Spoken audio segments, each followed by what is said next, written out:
બીજું વીજ પોલની પોલિસી પ્રમાણે એની એક લિમિટેડ જગ્યા હોય છે.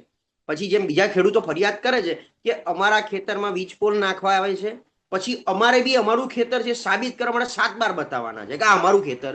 તો આ બધી જે જટિલ પ્રક્રિયા છે ક્યાંક ને ક્યાંક સરકારે એનું મને એવું લાગે છે એક ફિક્સ્ડ ફોર્મેટ, કારણ કે આ પાછું આ બી એવું નથી કે વન ટાઈમ છે અને વીજ પોલ એક જ જગ્યાએ એક જ લોકેશન એવું નથી, આખા ગુજરાતમાં નાખવાના છે અને જ્યારે જ્યારે જરૂર પડે ત્યારે કરવાનું છે. તો આ બધાની એક ફિક્સ્ડ પોલિસી કેમ ના બને, ફિક્સ્ડ પ્રોસેસ કેમ ના બને?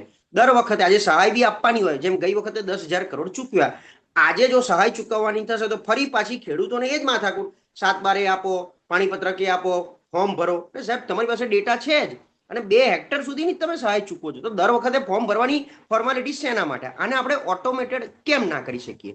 એ જ રીતે વીજ પોલ હોય, સ્માર્ટ મીટર હોય, ઔદ્યોગિક વીજળી અને ખેડૂતને વીજળી આપવાની હોય, તો એની એક સાયન્ટિફિક મેથડથી તમે પદ્ધતિ ફિક્સ કેમ ના કરી શકો?